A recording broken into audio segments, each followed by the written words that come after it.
chief tax collector and rich. He sought to see who Jesus was, but could not on account of the crowd, because he was small of stature. So he ran on ahead and climbed up into a sycamore tree to see Jesus, for he was to pass that way.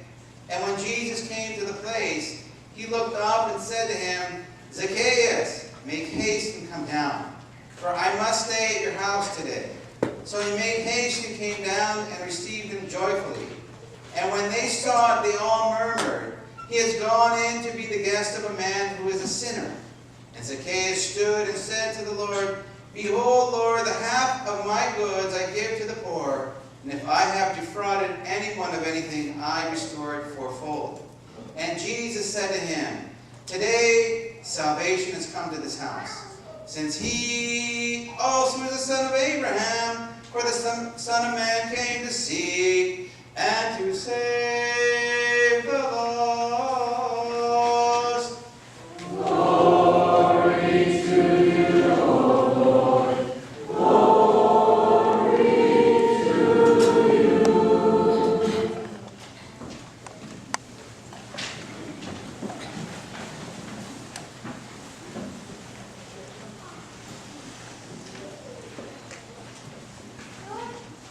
Morning.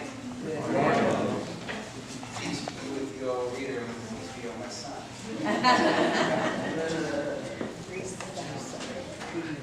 Today we have the beginning of the Theologian period. I don't know if you know, Easter's coming a little bit early. So the church, just like the beautiful seasons of the earth, like the rhythm of the earth, like the breathing of the body, prepares us for reality. And reality is that the Lord loves you. The Lord will come and save us through his resurrection. Today we are reminded of Zacchaeus. Zacchaeus was not well liked. He was a hated man. He was an outcast because he was a tax collector and he wanted to come after your money. Anyone got money here? They come after your money. People don't like that. And people avoided him. But Zacchaeus was curious to see Jesus. He heard about him. You know what he heard? He heard that Jesus was called the devil. He heard that he was a fanatic. He heard that he was a blasphemer. He was a prophet and impostor. But he also heard that he was the Son of God. So he was very curious, and he wanted not to miss out to see someone outstanding pass by. Have you ever gone out of your way to see someone outstanding? Anyone? Who did you see? Who did you go out of the way to see? Karen? Desmond Tutu. Desmond Tutu. So we go out of our way to see somebody outstanding. Desmond Tutu.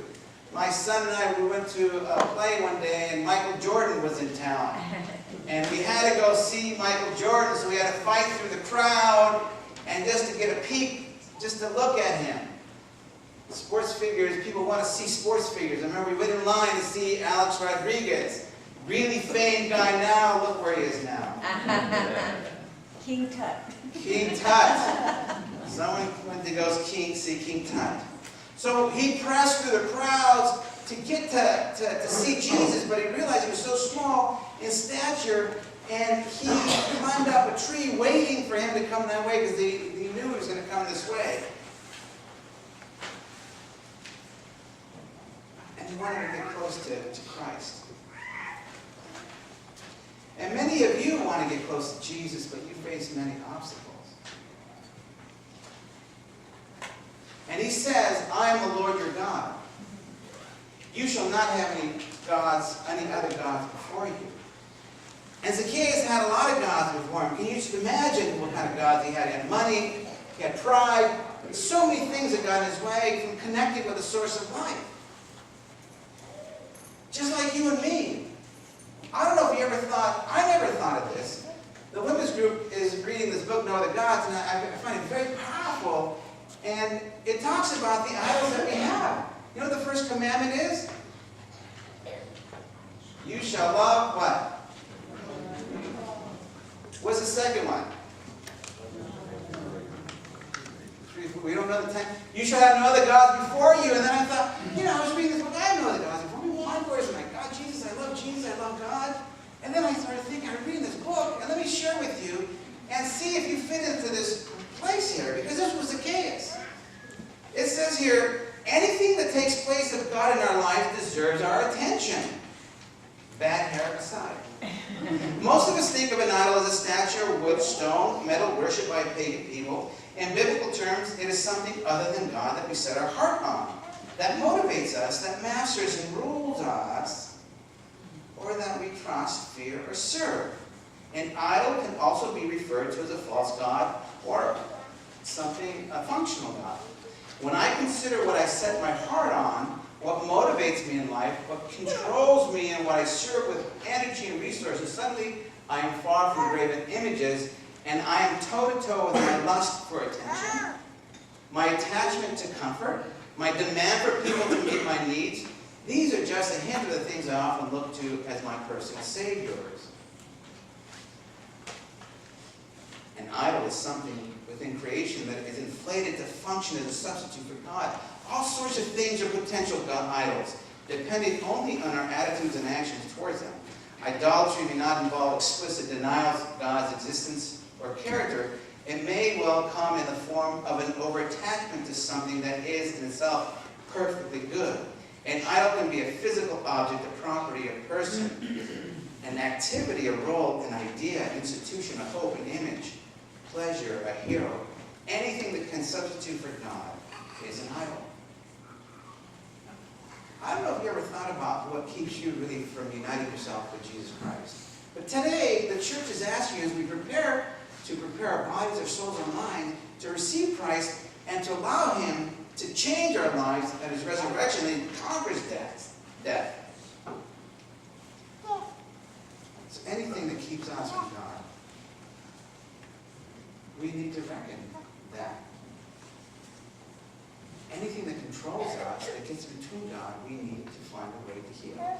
Whether it's anger, whether it's lust, whether it's fear. There's so many things that keep us from uniting ourselves with God.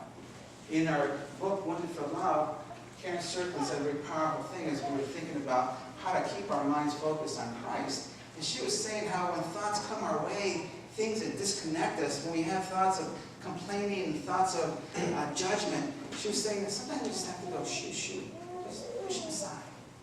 She went like this, just aside.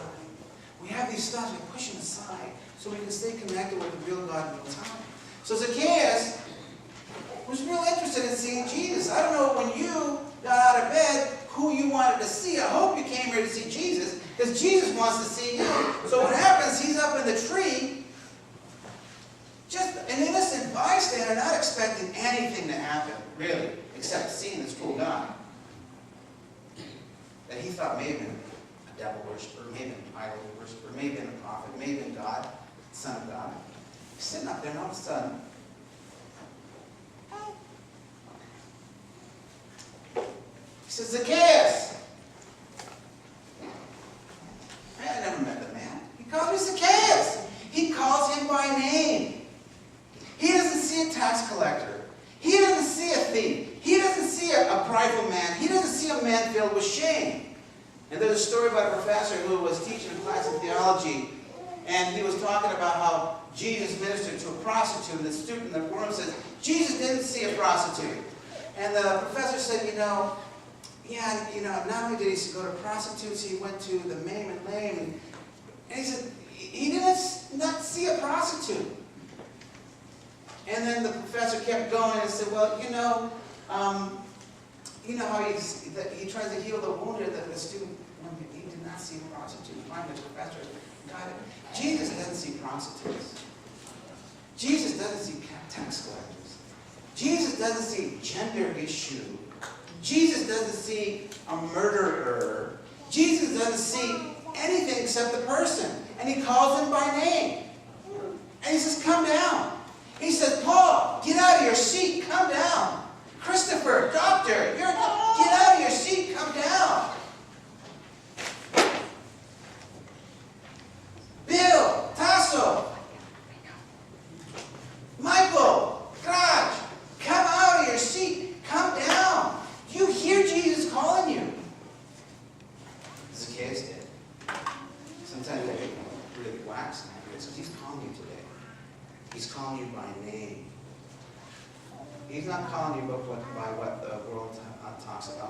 Tassos, the Middle East, the guru of selling Boeing airplanes. He calls him Tasso, come down from that tree. He called Adam by his name, Isaiah by his name, Joshua by his name. He calls Saul by his name, Saul, Saul. He calls us by his name. He knows you so intimately. He wants you to come down. But you know what you're going to do? You're going to have so many false idols. And now I know, Lord, I'm too busy. You know, Lord, wait until I'm ready to die. Then I'll come down. Or, I'm getting married. Wait a second. And he says, let the dead bury the dead. He says that for a reason, not because he's callous. He's saying, I need not to have anyone before me. I'm a jealous God. So the question I want to ask you and me is, who's between you and the Lord? Who's between you and the power that God wants to give you to heal in every way, to be united with His grace? Who is it with you and God? That's the question that He asked Zacchaeus. And He said, come down, I want to dine with you. Jesus wants to dine with you. He's going to dine with us in a very profound way today in Holy Eucharist. He's going to offer His body and blood. And He wants to say to you what I want to say to you. So I thought, have you ever thought what they talk about? You have Jesus coming into your house. What are you talking about? Talking about, Russell Wilson. Lord, Russell Wilson. The beast mode, Lord. Let's talk about the beast mode, because Seattle's going into the Super Bowl, and you know what? I can't wait. My mind's filled with the Super Bowl action. Marshawn Lynch. Who's the guy? Richard Sherman, and all the yeah, let's talk about that, Lord. Well, I got about 5 hours with you. Okay, let's talk about that. What else you want to talk about? We got money issues, Lord. No, He wants to talk to you about your life and your salvation. He wants to talk about you and your relationship with Him. And He wants to help unite you with His love. That's what He wants to do with you. That's what He wants to do with you today. That's what He did with Zacchaeus. And you know what? When you meet Jesus, you can't be the same. So he met Jesus. He made a turnaround. He turned around his life. And he said, Lord, I'm going to give back to everyone what I owe. And I'm going to pay him if I defrauded him fourfold. What a beautiful thing. So I think what we're witnessing today is the invitation as we prepare the journey for Easter, for Pascha. The church in her wisdom is saying, hey, get off your tree. Get off your seat. Come unite yourself with a God who loves you so much, who wants to transfigure your life to become the men and women, boys and girls that you are, so you can live life to its fullest. Today is a beautiful day that we use the case in the church and in wisdom, in the cycle of the church, says we need to stop. Look at what's between you and God. When you meet Jesus as you are today, may you say, yes, Lord, I want to dine with you. I want to know you. I want to know you in my heart, that you may fulfill everything in my life with your light and joy. When we are united with Christ, nothing's going to get in the middle of us. No storm, no recession, no illness, no cancer, not even death. St. Paul says in Romans 8. May we continue the liturgy knowing that you are so loved by this God who sustained the earth, this God who decided to take on your flesh and my flesh, and is inviting you to become one with Him in such a profound way. May we continue the liturgy, asking the Lord, our God, to teach us to love, and to teach us to become truly who He created us to be.